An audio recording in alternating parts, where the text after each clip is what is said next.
Hey there guys, and welcome back. So in this episode of Review Flicks, we're going to be talking about a Just Cause movie adaptation. So this movie was actually announced back in 2010, a very long time ago now, and it's kind of been in a development limbo kind of state, if you like, for a very long time. As far as I knew, the project was scrapped, but it looks like we have an update, and it looks like the movie of Just Cause is actually moving forward, which is great to hear.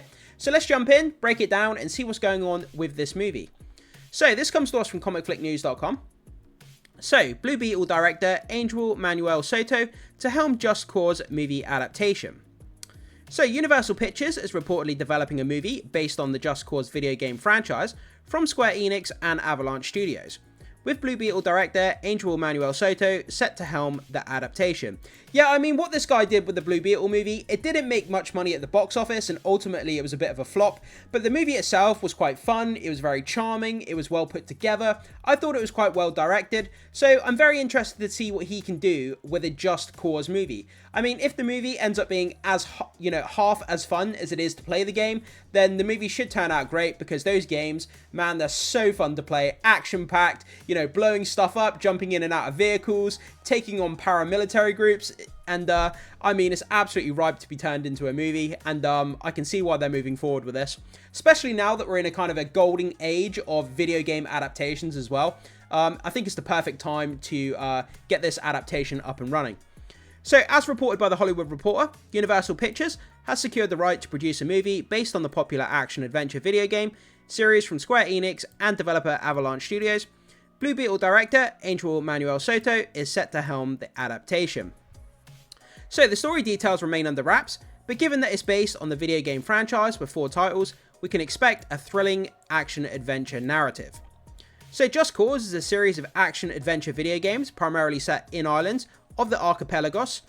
Each game takes place on a different fictional island nation, but players always control Rico Rodriguez, an operative for an organization known as the Agency, and a regime change specialist. So yeah, we get these kind of paramilitary groups that kind of come in and they take over these islands, and then Rico Rodriguez from the Agency is kind of brought in, and he kind of ignites a revolution with the kind of residents who live on the island, and then they kind of fight back against these paramilitary groups. Yeah, so this guy has all kinds of great devices in which the gameplay mechanics are built on. He has his grappling hook here, as you can see in the picture. He can pretty much pilot any vehicle. He has a wingsuit. What you'd want and expect in an open world game. Liberating that map has a new spin that resolves one of my chief complaints about Just Cause 3's repetitive propaganda-destroying missions. Almost all of the several dozen provinces have a real mission associated with it. Sure, you'll play most types more than once, but it's a significant step up in variety. I was disappointed by the So the series debuted in 2006, with Rico Rodriguez being dropped into the Caribbean island of San Espirito. Throughout the game, Rico works to overthrow the island's dictator, President Salvador Mendoza, dismantling his regime and eliminating the Black Hand mercenaries who oppress the island's citizens. So the most recent game in the series, 2018's Just Cause 4, sees Rico arriving at the fictional nation of Solace to take down the Black Hand, the world's largest private military. Given that the games in the series revolve around overthrowing some sort of evil entity, we can probably expect a similar plotline from the movie.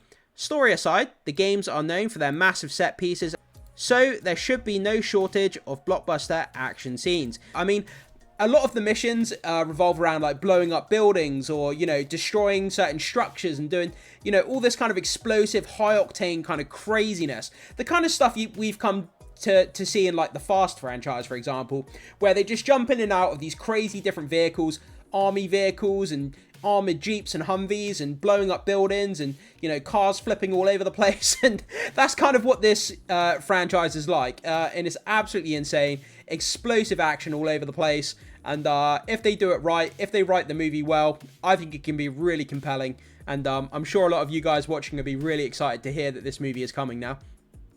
So the latest games also see Rico heavily relying on his wingsuit and grappling hook to traverse the islands, so it's likely these elements will be featured in the game. Yeah, I mean, the wingsuit and his grappling hook, they're like core elements of the gameplay mechanics within the game. So, I mean, it's kind of part of the heart and soul of what this franchise is, using those mechanics of the wingsuit and the grappling hook. They would so have to put that in the movie, at least kind of allude to it at some point. But yeah, I would absolutely put it in the movie. I mean, that's how the guy traverses around these islands, and that's how he kind of gets in and out behind enemy lines, and takes out his different enemy factions and stuff. And yeah, it would absolutely need to be in the movie, I think, and it would be so fun to see that in live action. A wingsuit with a grappling hook, and some guy climbing up tall buildings with his grappling hook and then wingsuiting off the building after he's blown it up, kind of like what we see in this image here. So, the Just Cause games have been a mixed bag in terms of critical and commercial success. The latest game in the franchise received mixed reviews and sold fewer copies than expected. Publisher Square Enix revealed that the sales did not cover the development costs. Wow, so that's really not good. So the last game actually wasn't financially successful, which is kind of a shock to me. I thought it would have been, you know, a massive hit, but apparently, according to this, it's not. And that's a shame to hear. So, however, this doesn't necessarily mean that the Just Cause wouldn't make for an amazing movie. That's absolutely true. It has all the elements of a summer blockbuster, and with the right star attached, it could perform well at the box office. So, with the right star attached, so that's the big question here, guys. If you had to choose someone to star in this movie as Rico Rodriguez, the main character, who would you choose in Hollywood at the moment? I mean, that's going to be the big question, the casting, isn't it? I would choose someone like, I would get like Austin Butler or something like that. You know, Austin Butler's on my kind of, he's on my kind of high list at the moment. I love Austin Butler at the moment. So, I would try and get him. I think he's great. But, I mean, I would love to see what you guys have to say about who you would cast in the role. So, not to mention, video game, movie, and television series adaptations are currently all the rage. Absolutely. So, guys, before we finish, I just want to go over and just go off on a tangent quickly. Look at this. So, in recent years, we've had The Fallout, we've had Witcher, we've had The Last of Us, we've had Knuckles, Halo, we're getting Borderlands this year. Arcane was obviously an incredible series. Five Nights at Freddy's we had last year. Sonic the Hedgehog 3 is coming up this year.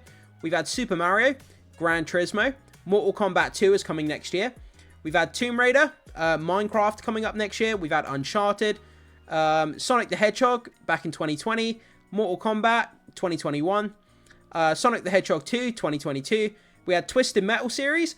So yeah, that's just a few of the movies there. So we're absolutely living in a golden age of video game adaptations, whether it's into series or whether it's into movies. So this is the perfect time to have a Just Cause movie if they can write it well. So thanks in large part to the success of Illumination's The Super Mario Bros., Max's The Last of Us, and Paramount's Sonic the Hedgehog, among others. Yeah, I mean, these movies here, I mean, especially Super Mario Bros., that opened the floodgates to a lot of studios wanting to do video game adaptations.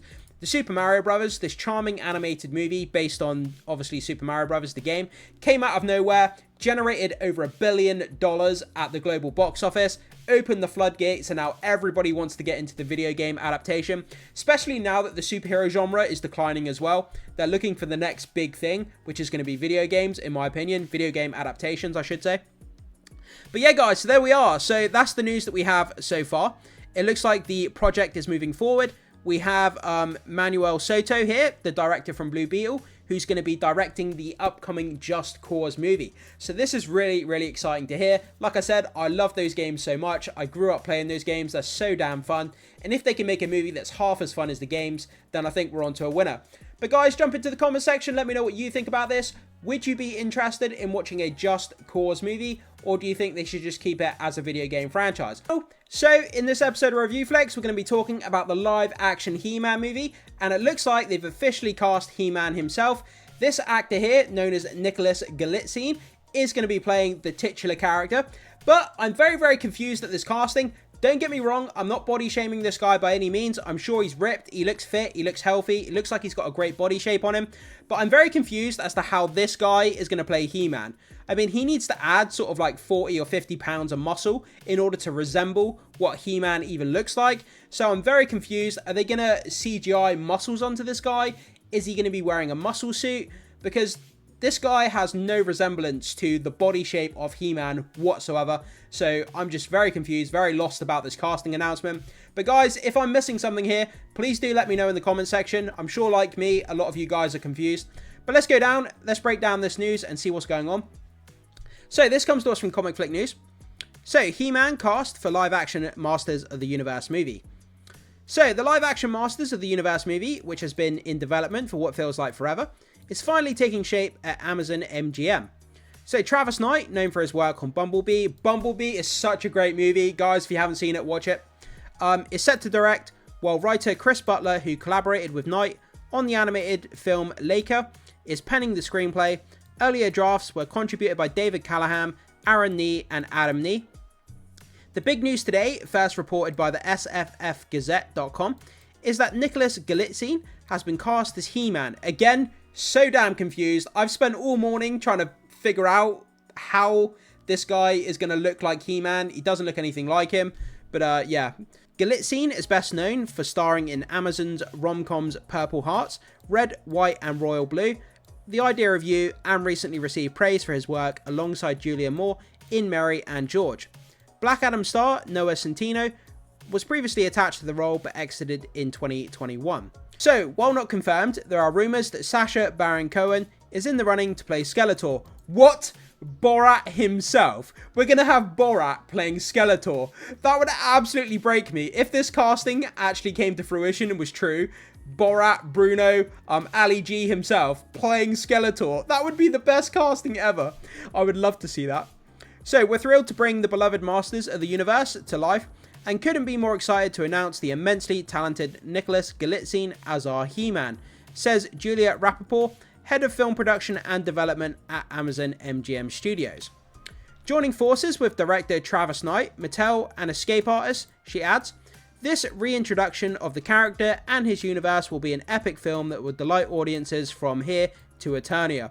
Yeah, I mean, this is setting up to be something just absolutely just crazy bonkers. We're gonna have Borat playing Skeletor, and then we're gonna have Nicholas Galitzine, kind of like a guy who looks nothing like He-Man, playing He-Man, and I'm just like what? I'm so confused about this movie. Absolutely just breaking my brain at the moment. So from discussing film, Nicholas Galitzine has been cast as He-Man in the live-action Masters of the Universe movie in theaters on June 5th, 2026. So we've got another 2 years to go before this movie actually comes out. If it in fact does come out, because it seems like this movie has been in development for so long now. It's one of those movies that keeps getting pushed back further and further.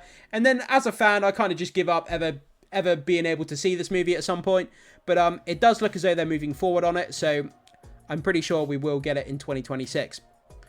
So, He-Man is the heroic protagonist of Masters of the Universe franchise, which originated with a line of action figures produced by Mattel in the early 1980s. He-Man is the alter ego of Prince Adam. So, Nicholas Galitzine, who's been cast here, he could potentially be playing Prince Adam, and then somebody else could be coming in and playing He-Man, the kind of the muscle version. So, that's kind of a an option that's on the table there. So, we'll have to see how they actually figure out this kind of casting and where it goes. The royal son of King Randor and Queen Marlena in the Kingdom of Eternia. When Prince Adam raises his magical sword of power and declares, by the power of Grayskull, I have the power, he transforms into He-Man, the most powerful man in the universe. The character gained widespread popularity through the animated television series He-Man and the Masters of the Universe, which aired from 1983 to 1985, spawning a vast array of merchandise, comic books, and a cult following. Netflix rebooted the property with 2021's Masters of the Universe Revelation. Masters of the Universe will be released in theaters June 5th, 2026. And then we have a picture here from the Instagram page of Nicholas Galitzine. As you can see here, like I said at the beginning, I'm not body shaming this guy whatsoever. He looks like a fit, young, healthy guy. But I mean, just look at this guy here. If we put a side-by-side comparison of this image here, which is not a bad image whatsoever, he looks a lot better than what I would ever look like. And then if we put it side-by-side with what He-Man looks like, there's a disconnect between his appearance and what He-Man looks like. And yeah, there's about 40 or 50 pounds of muscle mass on one and not on the other. So there's something that doesn't connect between these two characters here. Yeah, it's not adding up for me. So, like I said numerous times throughout this video, I'm just confused. So, what do you think about Nicholas Galitzine being cast as He-Man? And by the way, guys, just because I'm saying he doesn't look like He-Man, it doesn't necessarily mean I don't think he has the acting chops. I'm sure, you know, based on his acting resume, he's a great actor, and I'm sure he would nail the role when it comes to the acting side of it. So I'm not saying that. I'm just saying appearance-wise, the guy looks nothing like He-Man. So what do you think of Nicholas Galitzine being cast as He-Man? Are you excited for this new live what do you think of this... What do you think about Nicholas Galitzine being cast as He-Man? Are you excited for this new live action adaptation? Share your thoughts in the comments below. So guys, I invite you to drop your comments in the comment section below, because I would love to see what you have to say about this. Do you have the same thoughts and opinions that I do? That basically his body shape and his muscle mass has nothing in comparison to what He-Man does, so it's left me as a fan very, very confused with this casting. So we're going to be diving into rumours regarding the Marvel Cinematic Universe. As always, plenty of rumours circulating this franchise, so let's dive in, break it down, and see what these rumours have to say. So this comes to us from comicflicknews.com. So MCU Rumour Roundup, updates on Sydney Sweeney's role, Hawkeye Season 2, Blade's villain, and more. So in our latest MCU Rumour Roundup, we have an exciting update on Sydney Sweeney landing another Marvel Studio role, the latest news on Hawkeye Season 2, the addition of a new villain to Blade's screenplay, and more. Dive in for all the details. So we're back with another MCU Rumour Roundup, and if these rumours prove accurate, the franchise's uncertain future might just be coming into focus. Yeah, I mean, that's something that's, they've lacked focus over the last couple of years when it comes to the MCU. The MCU is now a bit like Spaghetti Junction. It's kind of all over the place. Back in the earlier phases when there was a clean overarching narrative between all the movies, now it's kind of just all over the place. People don't really know what's going on. They don't know who the new Avengers team is. They don't know who's the leader of kind of the Marvel Cinematic Universe. And people have just really kind of been bewildered and befuzzled about kind of what's going on with the narrative overall. But let's jump in and break down these individual rumours and see what they have to say anyway. So Hawkeye. So earlier this month, we reported that Hawkeye Season 2 might be moving forward with a story inspired by the raid. So I'm actually really surprised that Hawkeye Season 2 is happening. I don't think Hawkeye, the first season, was received all that well on Disney+. I mean, I enjoyed it. I thought there were some great moments there within the series, but I never thought we'd see a Season 2. But this is great news. I love Jeremy Renner. I think the guy is great. Seeing him on the interview circuit, talking about almost losing his life after that snowplow accident and how he's coming back into acting, he's just an inspirational guy. And yeah, I love Clint Barton as well. Hawkeye, great character. So in the season, Clint Barton and Kate Bishop are set to face off against Clint's villainous brother, Barney, aka Trickshot. That's a fantastic name. I love that, Trickshot. That's such a good name. So now Murphy's Multiverse has added a second season of Hawkeye does indeed seem to be development and could end up on Disney Plus much sooner than expected. With the action set in one location, Marvel Studios might shoot this quickly, potentially aiming for a 2026 release. I wouldn't really say that's sooner than expected. 2026, that's right around where I would expect it if they're starting production on this series. I mean, that's another 2 years away. But I would love another Hawkeye season. I mean, I love the character so much. I think he's great. And I really hope that they can kind of up the action and kind of just work on everything that made that show great and then kind of downplay the things that didn't work. But I think they can make a season 2 and I think they could do a good job with it. So moving on to the main man, Robert Downey Jr., Mr. Marvel himself. So additionally, Murphy's Multiverse, I believe that's a website, like a pop culture website, reiterates plans for Robert Downey Jr.'s return as Iron Man in the Multiverse saga. Rumours have long suggested a Tony Stark variant appearing in one or both of the upcoming Avenger movies, so stay tuned for more updates. I mean, yeah, if we saw Robert Downey Jr. come back, would people be upset to find out that it's actually a variant, that it's not the actual Tony Stark, from our universe that we watched throughout the MCU? If it was a variant of Tony Stark, would that make sense? Would Robert Downey Jr. actually want to come back to play a variant of himself? I'm not really sure how that would work, but either way, I think a lot of people would be excited to see him come back, even if it is in the capacity of a variant, so we'll have to see how that works out. But guys, jump in the comment section and let me know what you think about that. If he came back as a variant of himself, would you care or would you not care? How would you feel about it? So moving on to Sydney Sweeney. So one of the hottest actresses in Hollywood at the moment, and people love Sydney Sweeney for all the right reasons. I'll say no more. So recently there have been rumblings about Madam Web star Sydney Sweeney being eyed to play Black Cat in Spider-Man 4. Black Cat, man, I love that character. She's so damn cool. However, it appears that not the only role she's discussed with Kevin Feige. According to My Time to Shine Hello, an inside scooper on social media, guys, she is possible frontrunner for the title role in Scarlett Johansson's Blonde Phantom TV series coming on Disney+.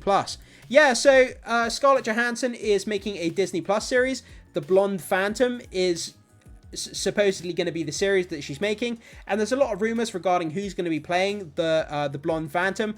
I have to say, I don't really know that character very well, but to see Sydney Sweeney pop up, I think would be great. I think a lot of people would be happy about that. But we'll have to see how that series comes together, and if more news comes out about the blonde Phantom Scarlett Johansson series in the near future. So she may have to compete with singer Taylor Swift for the role. I wouldn't want to compete with Taylor Swift on anything. Taylor Swift wins at everything. No questions answered. She just wins. That's all there is to it. So moving on to Blade. So next, let's move to the supernatural side of the MCU. According to Daniel Rickman, again, another industry insider on social media, guys, Marvel Studios is on the hunt for a male actor to play a new villain added to the Blade's latest screenplay. While Lilith will still take center stage, rumors suggest the mystery villain is Dracula. That would be cool, seeing Dracula pop up in a Blade story. Like, sign me up. Dracula is one of the coolest movie villains that ever was, ever will be, in my opinion. So, at my time to shine, hello. And Disney is still after this guy for leaking the Captain America images. So, how this guy is not in prison yet, I have no idea. Has also reported that Blade's budget will be between 50 million to 70 million, featuring an R rating, a darker tone, and little to no comedy. I mean, that sounds like a really serious, kind of gritty, grounded take there.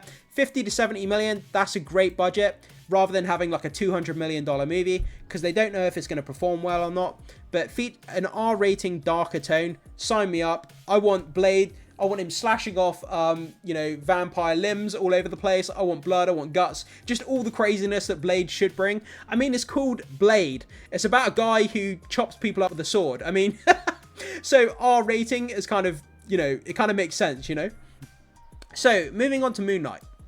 So, our final rumor comes from a less reliable source, but is still intriguing.